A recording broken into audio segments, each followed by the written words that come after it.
Saya dari awal sudah menyatakan banyak tulisan saya tentang tidak persetujuan saya untuk pembangunan kereta cepat karena terlalu mahal.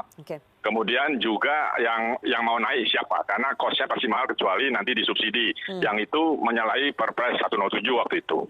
Nah, lalu saya terus media mengikuti saya dan seterusnya. Lalu saya dipanggil Pak Presiden 16 Mei 2016. Saya tanya pada Pak Presiden, sebetulnya ini ide siapa sih? Kok seperti ini? Jawaban Pak Presiden, itu ide saya, Mas.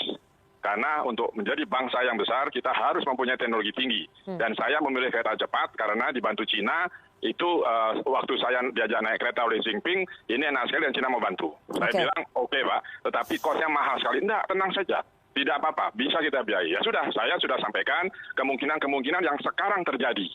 Jadi kalau sekarang berkomentar lagi, ya saya sudah sampaikan langsung pada Pak Presiden dan ini sekarang terjadi. Nah ini belum apa-apa. Yang nanti saya khawatirkan, ketika operation maintenance kereta ini sudah jadi, itu juga sangat tinggi. Lalu yang mau naik siapa? Karena jurusannya hanya dari Halim sampai Padalarang. Tidak lagi sampai Bandung. Tidak berhenti di Kerawang, tidak berhenti di Walini. Sehingga pertanyaan saya, kalau kita mau ke Bandung, naik kereta cepat, katakan 40 menit, tapi habis itu turun kereta, lalu sambung apa? Angkot, bus, atau kereta parahyangan, itu merepotkan. Karena orang membawa bagasi, lalu menggendong anak, kan susah. Sehingga pertanyaan saya, siapa yang mau naik? Ketika yang mau naik sedikit, tentu cost untuk operation maintenance-nya naik. Lalu kapan kembalinya itu bisa dihitung, ada hitung-hitungannya. Karena saya punya proposal yang dibuat oleh Jepang dan proposal yang dibuat oleh Cina. Tapi Pak Agus sekali lagi, apakah kemudian ini menunjukkan meskipun Anda dan mungkin para pengamat yang lainnya sudah pernah mengingatkan Presiden, ini menunjukkan bahwa ada skema perencanaan yang salah ya? Bukan yang salah setelah berjalan, dari dulu juga salah. Makanya saya bilang kan terlalu mahal. Karena saya sudah pastikan, saya sampaikan pada Pak Presiden, pasti akan ada hal-hal yang membuat Pak Presiden repot. Nah sekarang ini yang terjadi. Ya kan, jadi bukan salah karena sudah jalan lalu salah, enggak. Memang dari awal itu hitung-hitungannya. Kalau yang dibuat oleh Jepang itu kan, ini kan proyek Jepang, lalu diminta paksa oleh pemerintah diberikan pada Cina. Ini bukan pakai tender ya.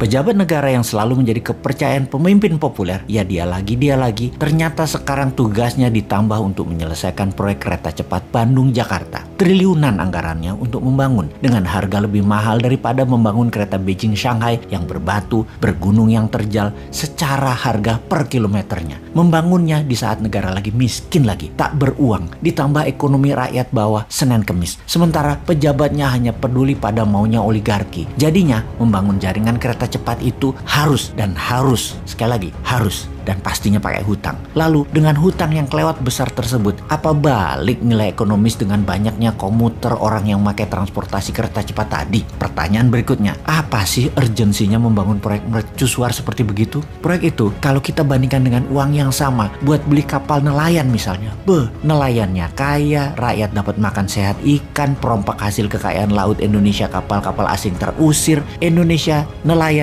pasti lebih makmur. Kalau uang yang sama dibikin proyek oleochemical, turunannya kelapa sawit, ada lebih 50 produk dasar agar Indonesia tidak import, dan ini membantu devisa negara. Kalau uang yang sama untuk membangun smelter nikel milik sendiri, tidak ada asingnya, smelter koper, smelter bauksit, smelter ferro, maka industri mineral Indonesia menguasai dunia dan menjadi pahlawan devisa. Hal ini semua yang dinamakan best value of money. Dengan uang yang sama, apa impact yang didapat dan keuntungan mana yang terbesar didapat? Multiplier efek yang ditimbulkan, dan produk tadi harus menjadi efek gentar negara. Kayaknya nggak ada pejabat negara yang menghitung cost accounting berdasarkan best value of money. Lah pejabatnya begitu duduk lupa fungsinya. Yang ingat gimana nanti kalau pensiun anak cucuku harus makmur. Jadi proyek apa saja yang penting cepat dan tidak pakai produk dalam negeri. Kalau produk dalam negeri, PPATK bisa cek arus uangnya. Kalau dari luar negeri nggak bisa. Jadi ya mainnya di luar supaya cuannya nggak kelihatan. Berapa yang buat proyek, berapa yang ditilep. Oke deh, begini kita coba ajarin cara bisnis, dagang, dan bernegara dalam satu penjelasan sekaligus. Nomor 1, spek material harus 100% produk lokal karena hal yang statis sekali lagi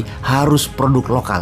Mending Krakatau Steel yang buat relnya karena sisanya seperti bantalan dan jaringan-jaringannya yang statis dan elektrik lokal bisa. Tentunya dengan bimbingan yang memiliki lokomotif penarik gerbongnya. Lalu gerbongnya buatan Madiun PT Inka. Jadi hanya lokomotif dan teknologi teknologi high speed train yang dibutuhkan dari pihak asing yang ternyata tidak lebih 20% nilai proyek. Ingat, filosofinya kereta cepat atau alat transportasi massal adalah memudahkan perpindahan manusia dari tempat tinggalnya ke wilayah produktif lainnya. Dalam jarak Jakarta-Bandung, ada 3 pemberhentian baru. Jangan yang punya oligarki seperti Grup Lipo, Mekarta, Sinarmas pemberhentiannya. Harus lahan baru milik BUMN yang akan dibangun 1 juta tempat tinggal murah, cicilan tanpa bunga yang dibangun low rise apartemen, high rise apartemen, dan land house yang lengkap dengan sekolah, pasar, rumah sakit di setiap wilayah. Murahnya lahan, bangunan murah karena tanpa bunga akan memindahkan 1 juta manusia ke wilayah tempat tinggal baru yang bukan milik oligarki Dracula penyedot hak rakyat dan oligarki perubah peraturan pemerintah sesuai dengan maunya dan keuntungan mereka yang akan meningkatkan keuntungan mereka untuk menjadi sponsor politikus. Profit margin penjualan properti tadi akan menjadi pengurang nilai investasi dan penurun harga ongkos biaya kereta api tadi. Itu baru namanya game changing. Wis, ngono wae sarannya. Semoga didengar oleh orang yang peduli di atas sana kalau masih punya tempat di pikirannya untuk memikirkan rakyat dengan ilmu lain.